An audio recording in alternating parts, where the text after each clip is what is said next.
She asked us more than once if we were Russian, and then she told us Russians are not allowed into this museum, and I was like, whoa! Hello guys, thank you for stopping by the VZ channel. So I'm somewhere in the middle of nowhere, in the Shanghai suburbs, or you could call it rural Shanghai. So before I actually tell you about my favorite place in China, it's fair enough to actually tell you where I have been in China so far. And I haven't traveled as much as real travelers, so I haven't been to that many places, but at the same time I've been to more places than one. The first time I came to China was in 2014. I traveled to Beijing, obviously. I went to Datong, which is in Shaanxi province. I went to Xi'an, I went to Pingyao, and Pingyao is an interesting one. It's actually one of the 4 remaining ancient towns in China, a walled city. Quite an interesting one. And I've been to a few places around Shanghai, like Suzhou, Hangzhou, and Nanjing is obviously not too far as well. All the way up north I've been to Harbin. I've been to Heihe, which is even further up than Harbin in the north. All the way down south I've been to Hong Kong, and even further down south I've been to Sanya, which is on an island of Hainan. So yeah, I've been north, south, a bit into the center of China, but not too much. I really want to go, that's my next kind of target. I want to go further inwards to places like Chengdu and Chongqing. I would love to go to Tibet and Xinjiang, all over. It would be really amazing to go to these places because I love nature. Actually, when I went to Hong Kong, I didn't even stay in the city much. I went hiking. I was actually surprised to know that only 30% of Hong Kong is built up to be a big city. The rest of it is like a jungle, basically. Anyway, by the thumbnail, some of you may have already guessed that my favorite place is not one of the ones down south. It is not Sanya or Hong Kong. Neither is it somewhere around here, Shanghai. It's either Harbin or Heihe, and I'll cut to the chase. It is Heihe. So Heihe is it's a small town, even by international standards, right? You can say small city in China, and it will have like 5 million people or something, which by international standards is a huge city. But no, Heihe really is a small town. And the reason I wanted to travel to it is, for those of you who don't know, I was born in Russia, so I am Russian, but raised in the UK. So, and Heihe borders the town of Blagoveshchensk, which is a far eastern Russian city. Not only does it border it, they're only separated by a narrow river about 500 meters wide. So if you're standing on the embankment on the riverside of Heihe, you can see the embankment of Blagoveshchensk. If you squint, or if you have a good lens with a camera, you can actually see people walking there, so it's that close to each other. Yeah, so just for that I wanted to go to Heihe. But also I really love northern places, like maybe because I'm Russian, I'm drawn to snow, I'm drawn to winter, I'm drawn to the real winter, not the one you get in Shanghai, which is just damp and cold and wet. I'm loving I don't know if you guys watch Zach P's channel. That's my kind of winter, up in Jilin. He does snowboarding. I'm personally more into skiing, and that's what you can do in the north of China.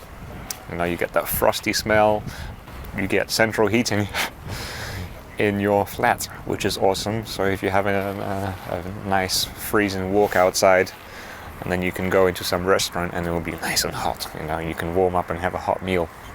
I love that vibe. So yeah, that's why I wanted to go to Heihe. So to tell you a bit more about Heihe, first of all, the reason it's called Heihe is because it's a river runs on the top of it. And now in China they call it Heilong River. In Russia we call it Amur River. The population of Heihe is about the metro population is 211,000, and like the area is 1 point something million. Small place for Chinese standards. Yeah, Heihe welcomes quite a lot of Russian tourists, especially in the summer months, who come by ferry, right? I think, correct me if I'm wrong, they get a 24-hour stay visa-free, so they can stay there for 24 hours. Maybe it's a week. Anyway, let's just say 24 hours, and they can just shop around and then go back to Russia, which is pretty neat. And therefore, unlike in most Chinese cities where you will find half Chinese, half English signs everywhere, Right, you know, the street names are, you know, they'll be in Pinyin and they'll be in Chinese, and a lot of shop names, everything. You'll find a lot of English. You'll find exit signs in English. So for Heihe, it will be half Chinese, half Russian. So you'll pretty much find Russian in many street signs. You'll find it on shops, you know, shop names everywhere. And even some of the locals try to speak Russian to you. It's a funny change of pace, because like in Shanghai, if a local says hello to you, they always assume you're an English speaker, so they will say hello. Up there, they will say привет or здравствуйте to you, which is the Russian for hello. Another thing I would love to mention about the shop signs, you know, the street signs in Russian, is if you traveled to China, you know, like 10 years ago, especially if you go to like the smaller towns in China, you will find a lot of broken English, right? Really bad translations, and you know, it's kind of a part of the experience, having fun looking at all these bad translations of like in the menus and the street names and even in signs. Now it has improved a lot, like especially where I am in Shanghai, most of the translations are, you know, top notch. But in Heihe, you will have some really funny Russian, yeah, really funny Russian. Even at the airport, which surprised me, they have like these gift boxes. Here's a picture of that. Now, if you're Russian, you're gonna laugh your head off at these. That's not a bad thing for me. It's part of the experience, right? I find it funny, and you know, Chinese people, they really try to welcome the international community of travelers. But yeah, the streets for such a small town, like I come from a place called Archangel. Like in the winter, some parts will be really dangerous because the roads are so icy, you can like easily fall down. Here though, the snow, even if it snows a lot, the roads will be totally clean. They'll be ice-free, they'll be snow-free. Yeah, you will not have to worry about walking outside and breaking your leg somewhere. The embankment is amazing, it's sparkling, you know, just really beautiful town. They really, you know, in China, they really look after the cleanliness of their city really well, you know, especially public spaces. I'm not talking about like, you know, where I am right now. You know, there's just like a farm and you can see like rubbish everywhere, but no one really comes here. But, you know, a city that welcomes travelers, or even just for Chinese people, the public spaces are really clean, and you know, you've got colorful buildings, you've got flowers, you've got decorations. It really is, you know, they try hard to make the city a pleasant environment for people to live in and to visit. So that really impressed me. You know, another thing I would love to mention is the food prices, and you know, Dongbei food. In Dongbei, which is northeast China, basically, they eat very heartily, right? They've got very big portions. You know, you've got lots of meat. They like bread over there. Like in the south, they like rice. They prefer bread and kind of noodles over in the north.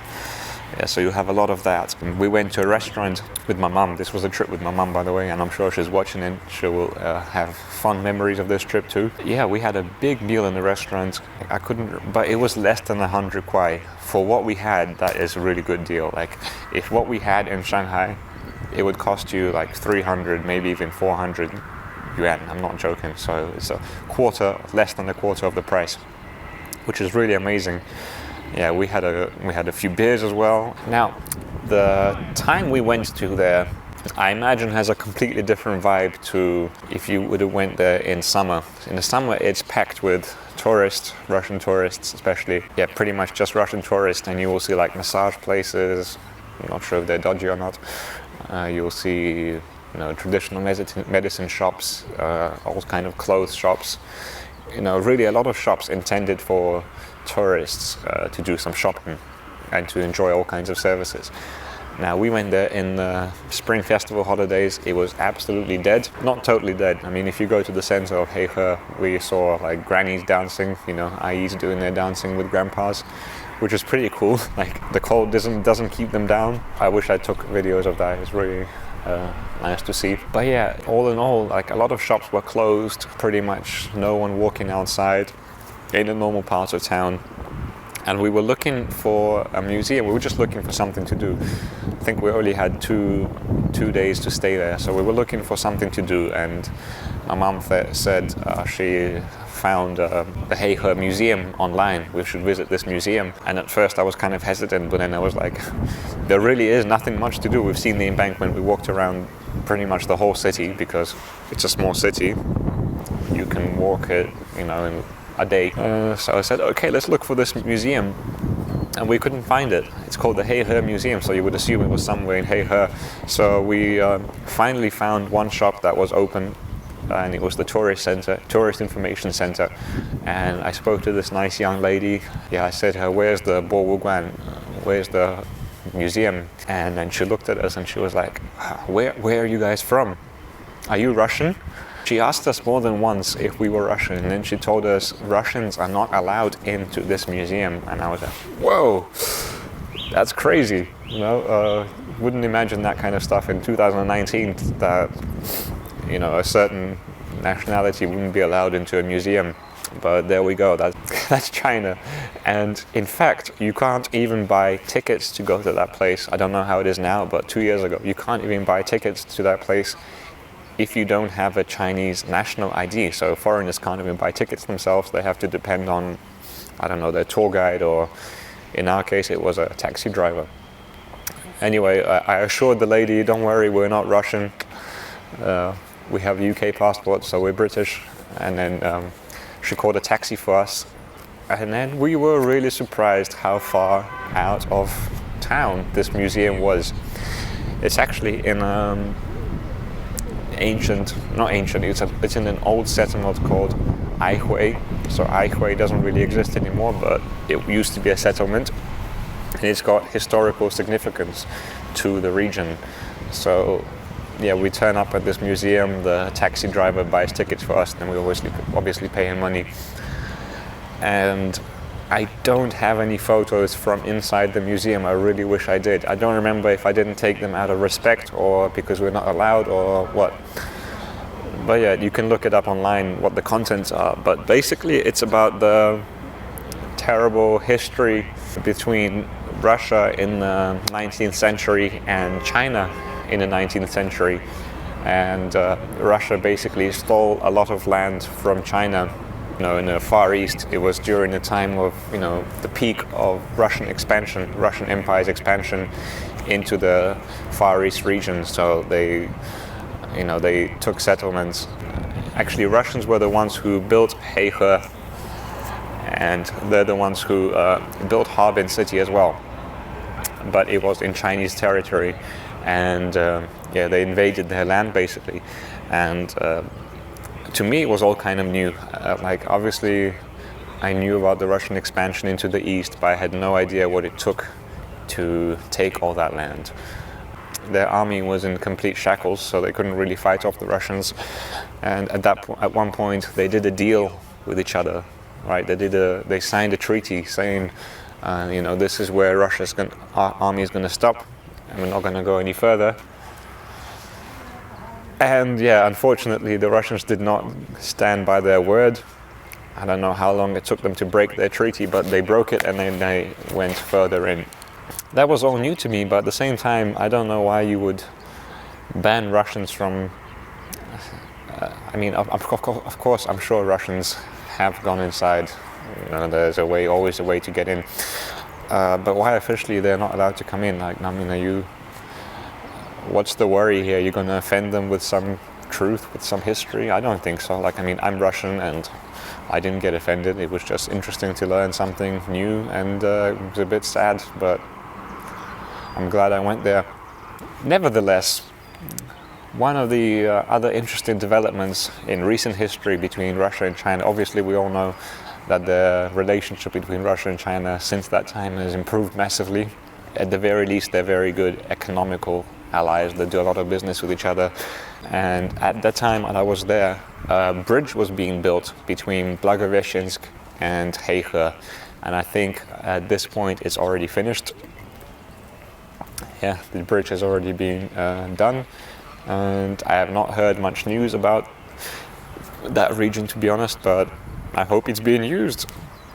I hope there's an easier access between Heihe and Blagoveshchensk, and goods are being transported, because before they would have to do ferries, which is a bit more time consuming than just simply hitting the road in the car. But it was really enjoyable, and that trip is very dear to me, not only because I've really found that city interesting, but also it was because a trip my mum and I took alone in China. Yeah, we took a domestic flight. It's interesting taking domestic flights in China. I've never done it beforehand. I've only taken trains, but it feels like they're really secure about everything. They really patted us down very thoroughly, and they checked our documents very thoroughly as well. So yeah, that's the story of Heihe. Hope you guys enjoyed this video. I really recommend checking the city out. Yeah, it's fascinating to be on the border in any place. Alright guys, thank you for watching. Peace.